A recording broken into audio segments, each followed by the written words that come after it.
Hello, I'm Mark Shothouse, and because things on the internet seem to lose their date references, today is Monday, November 13th, 2023. On Thursday, September 14th, 2023, we visited the Tooele Railroad Museum, Tooele Valley Railroad Museum. Kind of interesting pronunciation. I'm having fun with this one. I have fun with it throughout the video too. First of all, I will tell you we really enjoyed our visit. It took a little bit of work. We were in contact with them for probably a month off and on about the visit. They are in repair, remodel, update, redisplay, so it's kind of hectic, and we were going to be in Utah, so they consented to meet us, and we really enjoyed this. But I will tell you, I disagree, and I'll tell you why I disagree with it being the Tooele Valley Railroad Museum, because this museum covers a lot of information about Tooele Valley and the people that are living in it, and it's really a good museum to learn about the area of Tooele, which I didn't even know existed until I was chasing things to see when we were in the Salt Lake City area. We really enjoyed it. We met several people while we were on the tour visiting the museum, including the curator or the director, and I wrote his name down and it's gone. I can't find it. And the woman that we worked with at the, I believe it's Chamber of Commerce, lost her contact as well.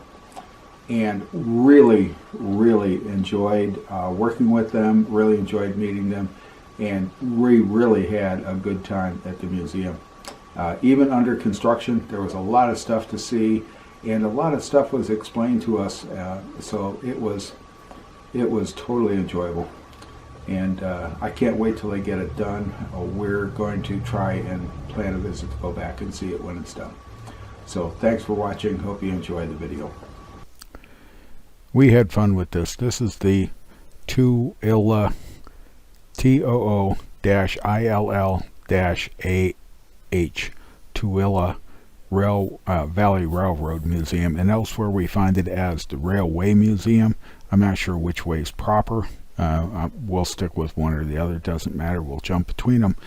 It was closed for renovations at the time we called. The homepage says call for an appointment. We did, and I am so sorry I forgot the name of the woman that we were talking to, I believe at the Chamber of Commerce for Tooele, and then we got an appointment to come in and visit the museum, and the curator director did an absolutely fantastic job of escorting us around and talking to us. Signage at the museum is pretty good, and this one here is talking about several of their engines, and engine number 11, an American Locomotive Company engine, was sitting there on display, and we got to browse over it several different ways. The museum is educational, and the signage is good, and this section is talking about the caboose that's sitting there, and I like the fact that it explains what things are. So the cupola, the thing that sticks out the top of the caboose, so that the conductor sitting in the caboose can watch the train in front of him, is explained. The signage explains that this snowplow was built in the smelter, specifically for the railway, and it's attached to the tender for number 12, for engine number 12. Steam engines are normally attached to the tenders with drawbars, so I wonder if this was attached to the snowplow for the weight of the tender to hold it down in its snowplow operation, so it wouldn't be lifted up by the snow it could find. These types of vehicles that can drive on the road when they lift their railway wheels off, up out of the way, or put them down and drive on the track are called several different things. Normally, or by the crews, they're usually referred to as high railers, as in highway railroad. and this one looks like it might need a little repair.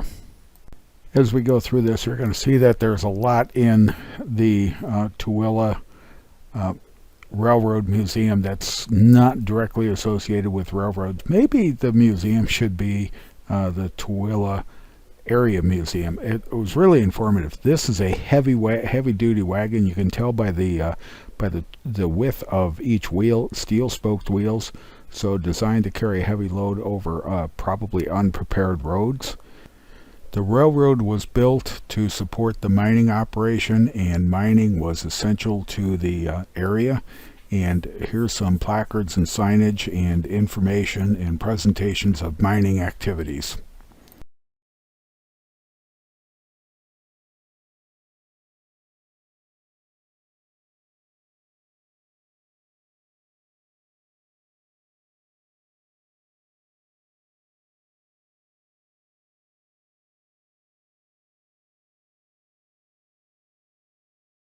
There were several cars parked along the depot, as you can see here, a boxcar, a couple of passenger cars, and some of them are open for touring. And the issue was the museum was undergoing renovations. They had electrical people working there.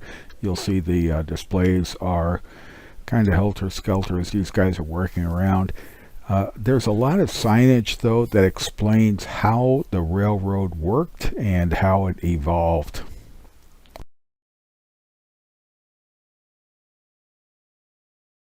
One of the passenger cars was set up as this children's playroom, and I understood that you could rent this for parties, which would be fun. A couple of the cars had a number of displays associated with the military, because the military did play a major role in the area, and this particular case is talking about Bill Fieldman and his contribution. It turns out that he fueled the Enola Gay in its preparation for the first atomic bomb drop on Japan during World War II. He was a resident of Tooele. I believe this is in the Pullman car, and this is the porter's room.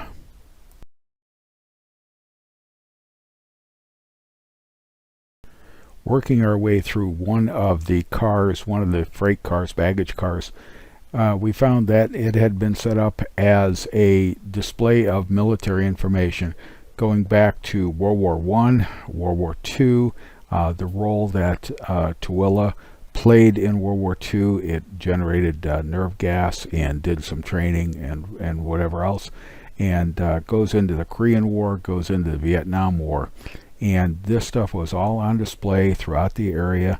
A lot of stuff contributed to the museum, I would believe, by local residents of the area. It was enjoyable.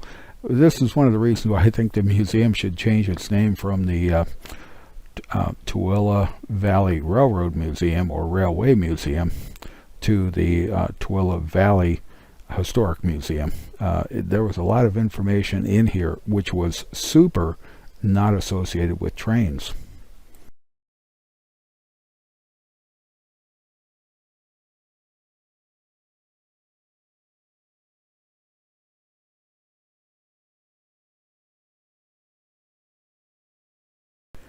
As you look at these cases, there's a lot of awards in here. You don't win military medals. They are awarded to you. There's no points thing. When you get 100 points or 100 days in country, you get one.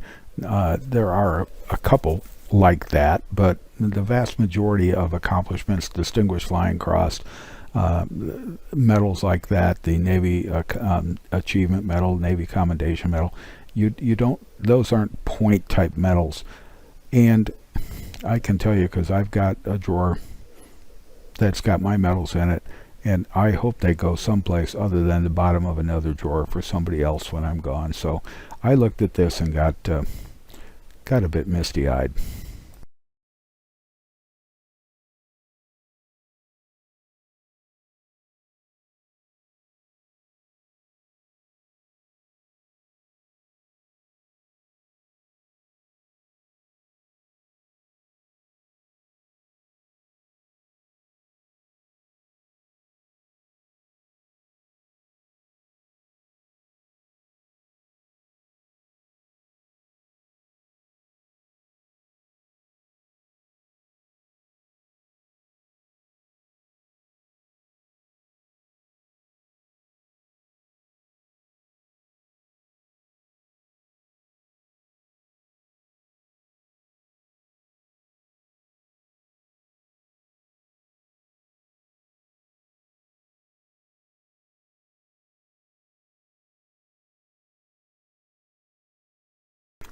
We left the trains, moved over into the depot, met the curator or director, super nice guy, and I really wish I could remember his name.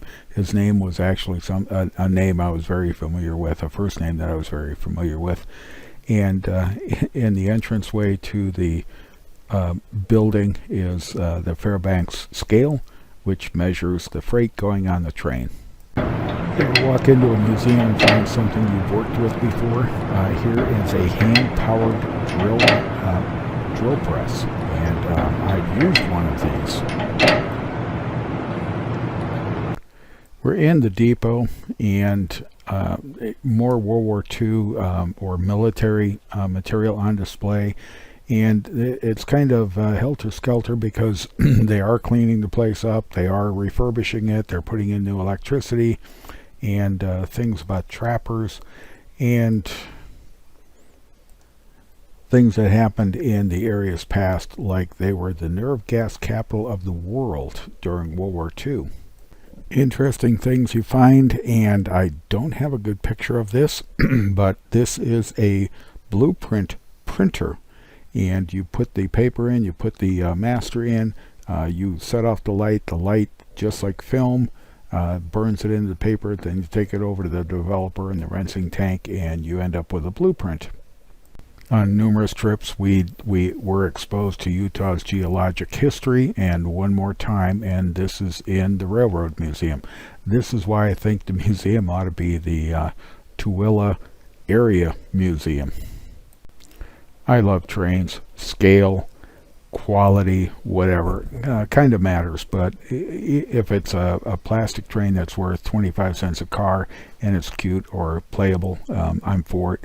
If it's a G-scale locomotive that's worth, say, $1,000, I'd absolutely love it. I don't own it, but I'd absolutely love it.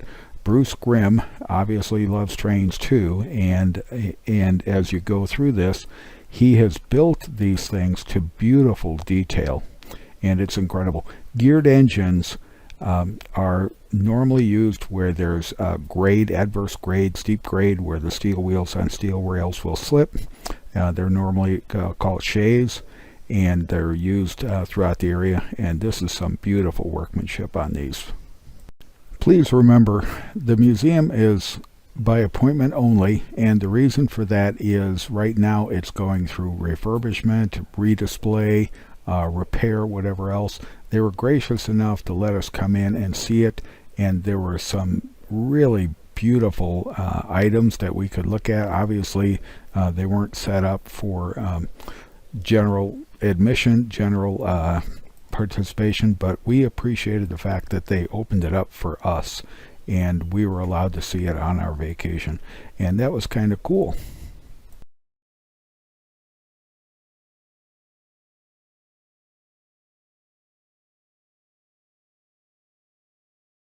We were shown this safe, and it was explained to us that if we wanted to actually open this safe by drilling into it, as the bad guys would have to if they stole the safe would be extremely heavy. What they're going to do is, as they drill into the outer door so they can get to the locking mechanism, they're going to break a vial of cyanide, and that vial is enough cyanide to kill everybody in the room. I think we're about 45 minutes from Salt Lake City, Utah, and there's a reason they call it Salt Lake City, and this is an example of the salt industry that was in Tooele County, and it was a major industry and probably still is for the state of Utah. Every once in a while I seem to lose things. This is the signage for that Bill Feldman display. He was the guy who fueled up the Enola Gay as it was preparing to make its bombing run over Japan and drop the atomic bomb. Joyce and the curator, director, custodian of the museum are chatting. I backed up to grab a shot of them, and I seriously apologize. I forgot his name. I wrote it down, I copied it down, and I've lost a piece of paper. It was a super visit. They were very cordial.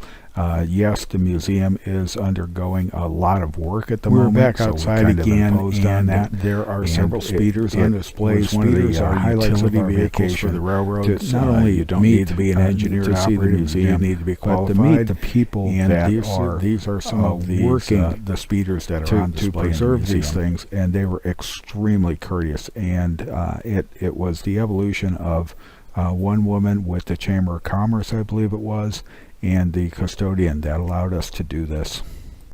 Since it's a rather small museum, therefore a small video, we're going to take you through and show you some interesting things. I really like this guy's license plate frame. We kind of know where it came from. This license plate made by a drunk driver. I kind of agree with that. These are the roads in downtown Tooele, and it was a very nice, very pristine, very clean, obviously aging but well taken care of town. We enjoyed it, and some of the roads on the way out and some of the views on the way out. This is beautiful country, and it's clean, it's clear, it's absolutely beautiful. And the drive to and from Tooele from Salt Lake City, I'm going to say is 45 minutes to an hour. It's across the interstate and then off the interstate on state and U.S. routes, so it's fairly well. It's easy to travel. It's just a distance to go, and we really enjoyed this visit.